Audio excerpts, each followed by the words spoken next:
Assalamualaikum warahmatullahi wabarakatuh. Apa kabar anak-anak semuanya?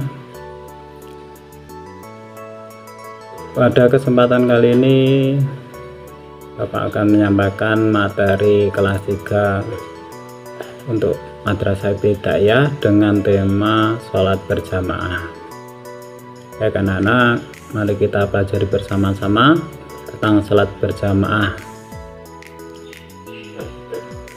Jadi untuk sholat berjamaah, dari sholat berjamaah itu apa? Pengertian sholat berjamaah adalah sholat yang dilakukan secara bersama-sama orang atau lebih, dengan satu orang bertindak sebagai imam dan yang lain sebagai makmum, guna meraih keutamaan serta pahala yang lebih besar dibandingkan sholat sendiri. Itu tadi pengertian sholat berjamaah. Saya ulangi, untuk pengertian sholat berjamaah adalah ibadah sholat yang dilakukan secara bersama-sama oleh dua orang atau lebih, dengan satu orang bertindak sebagai imam dan yang satu orang bertindak sebagai makmum. Untuk apa? Gunanya untuk meraih keutamaan serta pahala yang lebih besar dibandingkan sholat sendiri. Kemudian Bapak akan menjelaskan tentang syarat sholat berjamaah. Syarat sholat berjamaah itu terdiri dari imam dan makmum. Sholat berjamaah harus dilakukan oleh minimal dua orang, yang satu sebagai imam dan yang satu sebagai makmum. Imam itu adalah orang yang memimpin sholat, dan makmum adalah orang yang mengikuti imam. Jika makmum lebih dari satu orang, maka mereka harus berdiri di belakang imam. Untuk syarat sholat berjamaah yang kedua, imam harus balik dan berakal. Jadi imam yang memimpin sholat berjamaah harus seorang muslim, sudah mencapai usia balik atau dewasa, dan berakal sehat. Ini penting agar sholat yang dipimpin sah serta sesuai syariat agama Islam. Kemudian syarat yang ketiga adalah makmum wajib mengikuti imam. Jadi sebagai makmum sudah tentu kita diwajibkan untuk mengikuti gerakan dan bacaan imam dengan tertib, tidak mendahului dan juga tidak terlalu jauh dari gerakan imam. Jika imam rukuk, maka makmum juga harus segera rukuk. Begitu pula gerakan yang lainnya harus segera diikuti. Kemudian yang keempat, sholat yang sama. Jadi pengertiannya adalah imam dan makmum harus melaksanakan sholat yang sama, baik dalam jumlah rakaat maupun jenisnya. Misalnya, jika imam melaksanakan sholat isya, maka makmum juga harus mengikuti atau melakukan sholat isya, bukan sholat yang lain.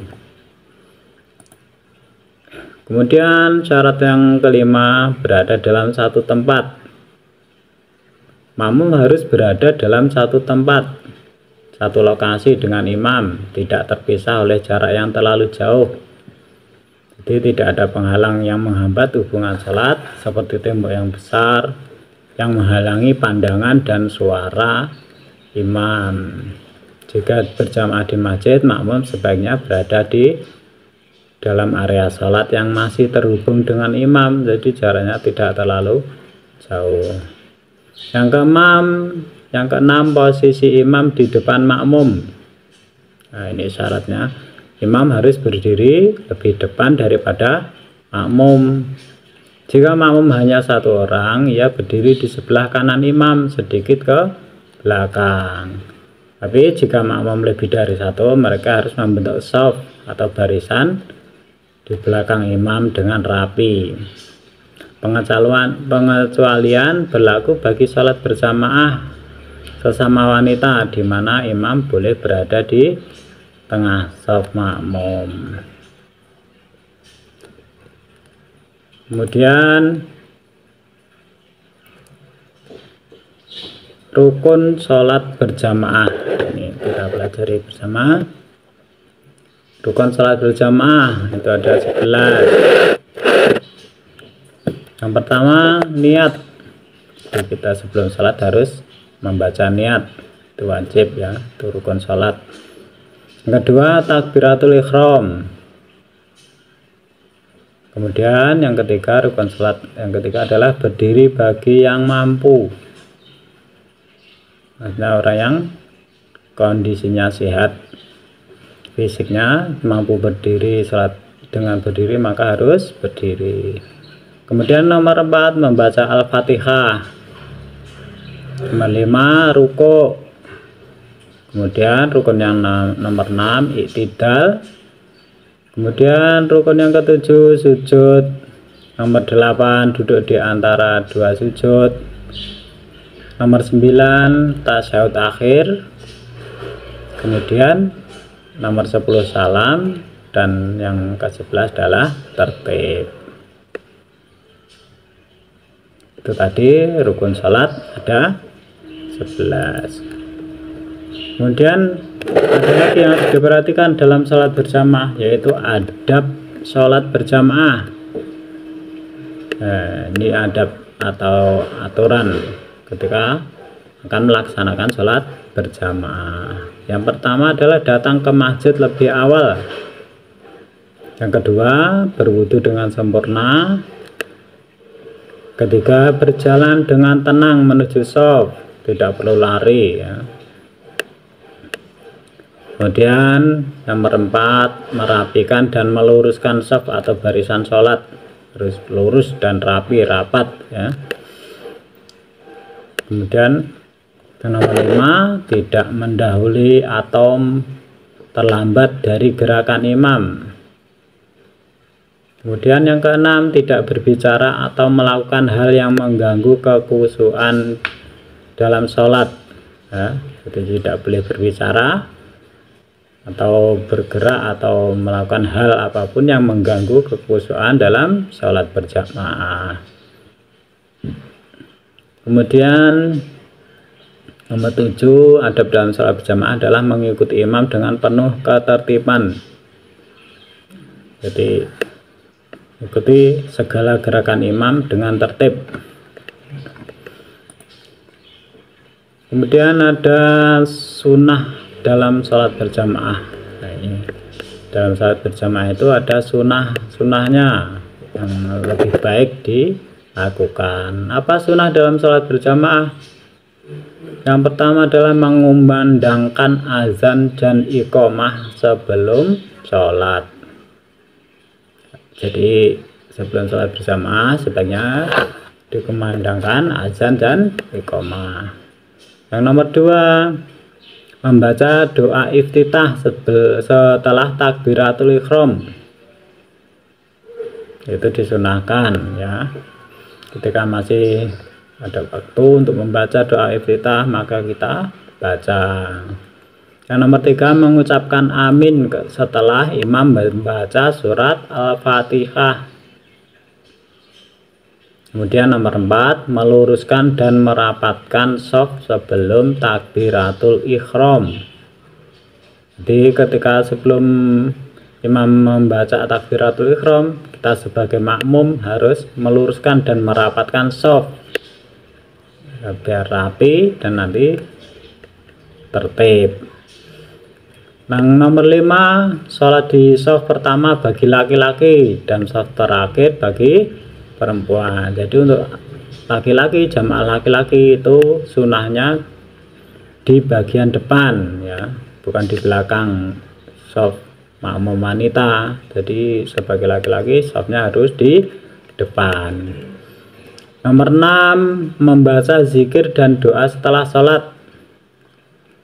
Nah, ini dibiasakan setelah sholat membaca zikir dan doa. Nomor 7, sholat sunnah rawatib sebelum dan sesudah sholat fardu. Jadi setelah sholat berjamaah, sholat fardu, kita disunahkan untuk melaksanakan sholat sunnah.